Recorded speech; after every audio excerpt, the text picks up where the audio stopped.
नमस्कार प्रिय विद्यार्थियों, आप सभी का स्वागत है BLG के ट्रिक के यूट्यूब चैनल पर। साथियों आज का सेशन में बहुत ही महत्वपूर्ण प्रश्नों के साथ लेकर आया हूं जो आपके BSTC एग्जाम में रामबाण साबित होगा। तो चलिए करते हैं इस सेशन की शुरुआत। इससे पहले आप चैनल पर नए हो तो एक बार सब्सक्राइब जरूर कर लें ताकि आने वाली वीडियो की नोटिफिकेशन आपके पास पहुँचती रहे। तो साथियों अपन क्वेश्चनों को जल्दी से जल्दी करने की कोशिश करेंगे क्योंकि अपने को और भी तो अभी पढ़ना है और भी तो रिवीजन करना है। तो चलिए करते हैं पहले प्रश्न से अपने प्रश्नों की शुरुआत। अलवर कौन सी झील के लिए प्रसिद्ध है साथियों, बताने की कोशिश कीजिए। बस मात्र 5 सेकंड के अंदर क्वेश्चन का आंसर आना चाहिए साथियों। अलवर कौन सी झील के लिए प्रसिद्ध है? ऑप्शन है सिलीसैड झील, पचमदरा झील, कायलाना झील, सांबर झील। आप अपना उत्तर कमेंट बॉक्स में देने की कोशिश कीजिएगा साथियों।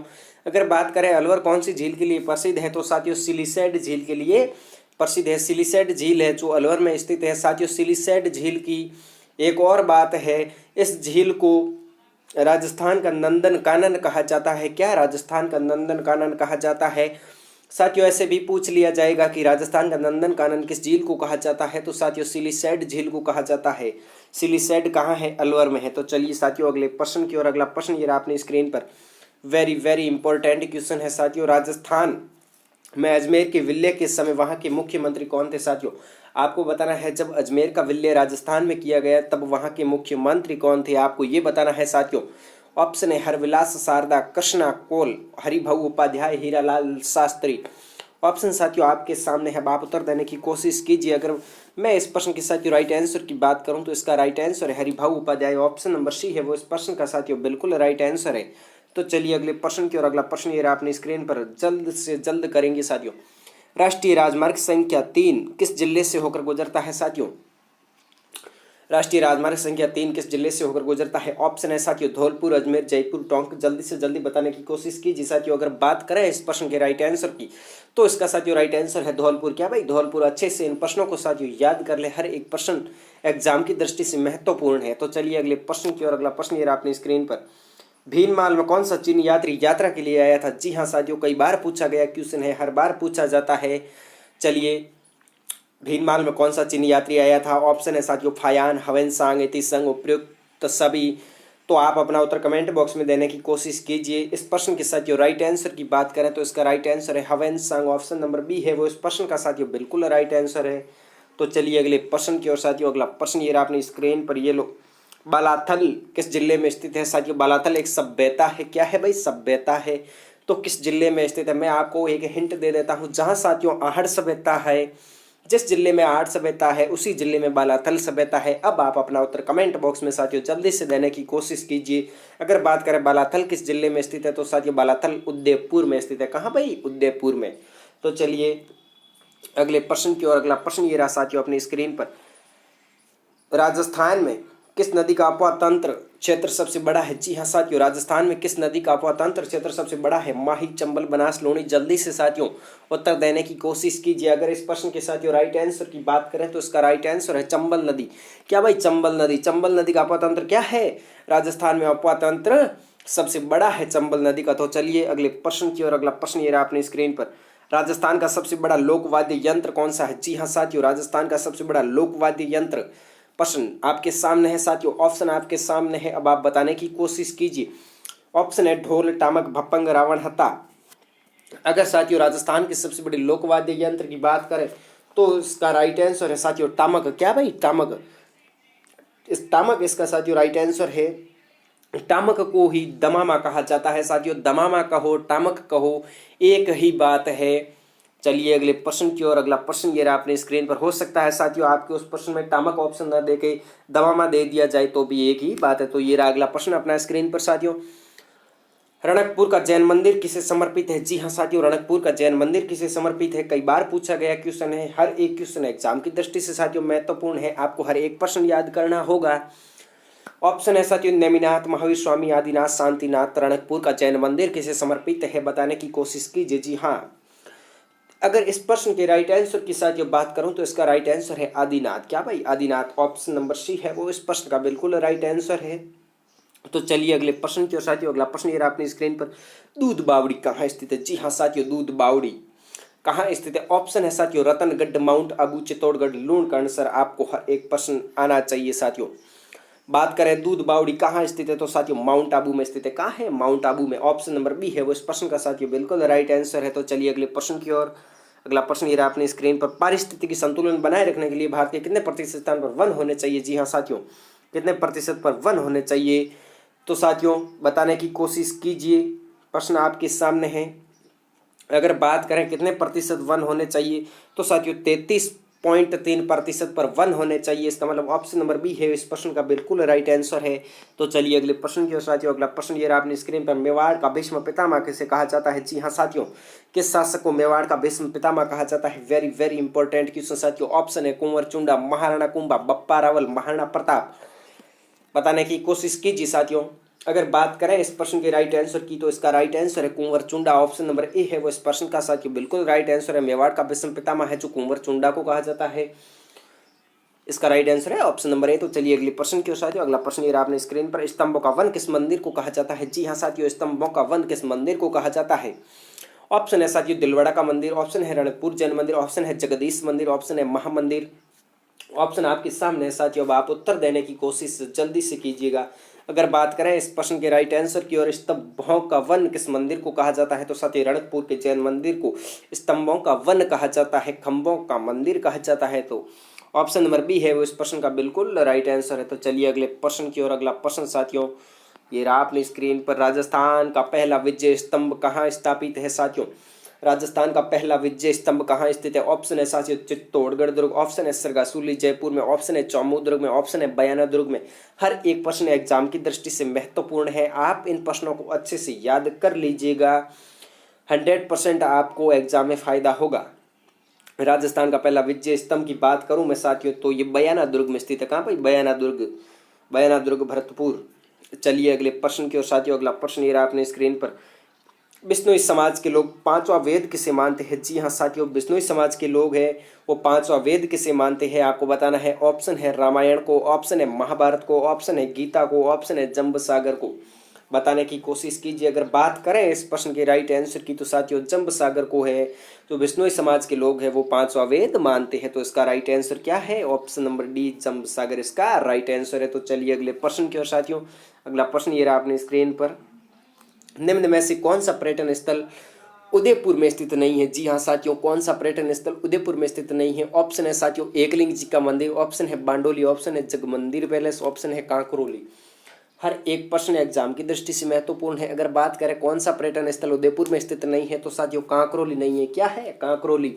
ऑप्शन नंबर डी है वो इस प्रश्न का साथियों बिल्कुल राइट आंसर है। तो चलिए अगले प्रश्न की ओर। अगला प्रश्न ये रहा अपनी स्क्रीन पर, नहरों से सर्वाधिक सिंचाई करने वाला जिला कौन सा है? जी हाँ साथियों, नहरों से सिंचाई करने वाला सर्वाधिक जिला कौन सा है, मतलब सर्वाधिक सिंचाई नहरों से करने वाला जिला कौन सा है आपको बताना है। ऑप्शन है साथियों जालोर, हनुमानगढ़, श्रीगंगानगर, जैसलमेर। बताने की कोशिश कीजिए। अगर बात करें नहरों से सर्वाधिक सिंचाई करने वाले जिले की तो साथियों श्रीगंगानगर। क्या भाई? श्रीगंगानगर। हनुमानगढ़ में भी होती है लेकिन श्रीगंगानगर में सर्वाधिक होती है। तो चलिए अगले प्रश्न की ओर। अगला प्रश्न ये रहा अपनी स्क्रीन पर, कुओं और नलकूपों से सर्वाधिक सिंचाई करने वाला जिला कौन सा है?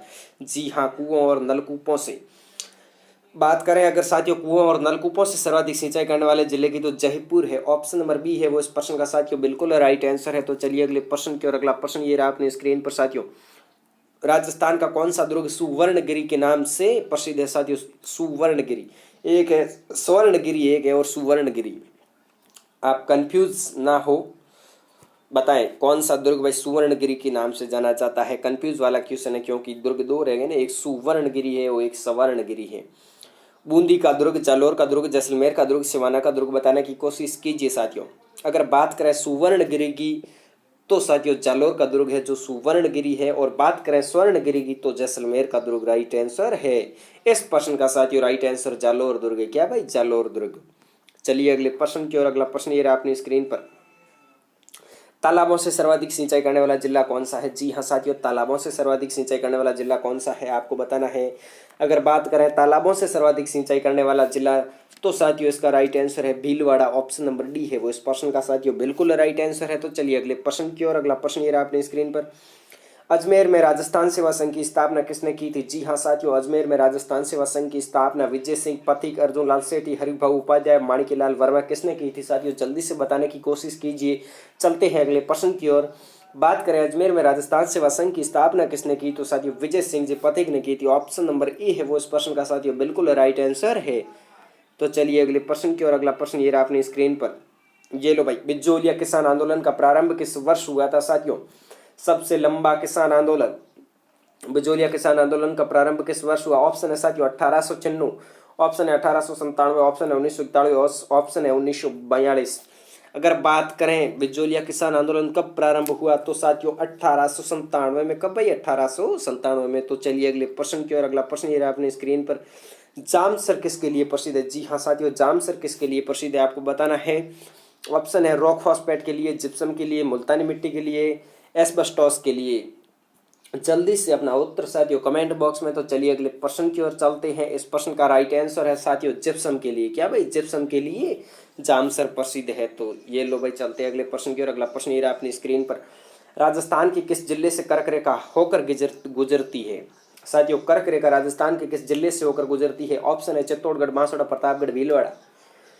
ऑप्शन साथियों आपके सामने है, अब आप उत्तर देने की कोशिश कीजिए। बात करें अगर राजस्थान के किस जिले से कर्क रेखा होकर गुजरती है, तो साथियों बांसवाड़ा से होकर गुजरती है। ऑप्शन नंबर बी है वो इस प्रश्न का साथियों बिल्कुल राइट आंसर है। तो चलिए अगले प्रश्न की ओर। अगला प्रश्न ये रहा अपनी स्क्रीन पर, राजस्थान में मिट्टी की मूर्तियां बनाने की हस्तकला का प्रमुख केंद्र है साथियों। राजस्थान में मिट्टी की मूर्तियां बनाने का प्रमुख हस्तकला केंद्र कहाँ है। ऑप्शन है साथियों मोलेला, बासनी, सांगानेर, उपयुक्त सभी। बात करें अगर मिट्टी मूर्तियां बनाने का हस्तकला का प्रमुख केंद्र, तो साथियों मोलेला है। ऑप्शन नंबर ए है वो इस प्रश्न का बिल्कुल राइट आंसर है। साथियों चलते अगले प्रश्न की ओर। अगला प्रश्न ये रहा अपनी स्क्रीन पर, निम्नलिखित में से मत्स्य संघ की राजधानी कौन थी भाई। मत्स्य संघ की राजधानी आपको बताना है। एकमात्र संघ मत्स्य संघ ही राजस्थान में था। तो बताने की कोशिश कीजिए साथियों। मत्स्य संघ की राजधानी की अगर मैं बात करूं साथियों, तो अलवर इसका बिल्कुल राइट आंसर है। अलवर है जो मत्स्य संघ की राजधानी थी। तो चलिए अगले प्रश्न की ओर। अगला प्रश्न ये रहा अपनी स्क्रीन पर, राजस्थान की पहली बाघ परियोजना कौन सी थी। जी हाँ साथियों, राजस्थान की पहली बाघ परियोजना कौन सी थी साथियों, कई बार पूछा गया है। ऑप्शन है साथियों केवलादेव, माचिया, रणथंभौर, सरिस्का। अगर बात करें राजस्थान की पहली बाघ परियोजना की, तो साथियों रणथंभौर है। ऑप्शन नंबर सी है वो इस प्रश्न का साथियों बिल्कुल राइट आंसर है। चलिए अगले प्रश्न की ओर। अगला प्रश्न ये रहा अपनी स्क्रीन पर, निम्नलिखित में से गलत युग्म को पहचाने साथियों। गलत युग्म आपको बताना है कौन सा भाई मैच नहीं हो रहा है, आपको ये बताना है। ऑप्शन है बेणेश्वर, डूंगरपुर, बिल्कुल सही है। बादशाह का मेला, ब्यावर, बिल्कुल सही है। मरु उत्सव, बाड़मेर, मैच नहीं हो रहा साथियों। गौतमेश्वर मेला, सिरोही, बिल्कुल सही है। मरु महोत्सव कहाँ है साथियों, जैसलमेर में। कहाँ भाई, मरु महोत्सव कहाँ है, जैसलमेर में। तो इसका ये राइट है साथियों, ऑप्शन नंबर सी इसका बिल्कुल राइट आंसर है। मरु महोत्सव जैसलमेर है, बाकी तीनों सही है। तो चलिए अगले प्रश्न की ओर। अगला प्रश्न ये रहा अपनी स्क्रीन पर, अरावली श्रेणी की दूसरी सबसे अधिकतम ऊंचाई वाली चोटी कौन सी है साथियों। अरावली की दूसरी सबसे ऊंची चोटी, ऑप्शन है साथियों जरगा, शेर, तारागढ़, अचलगढ़।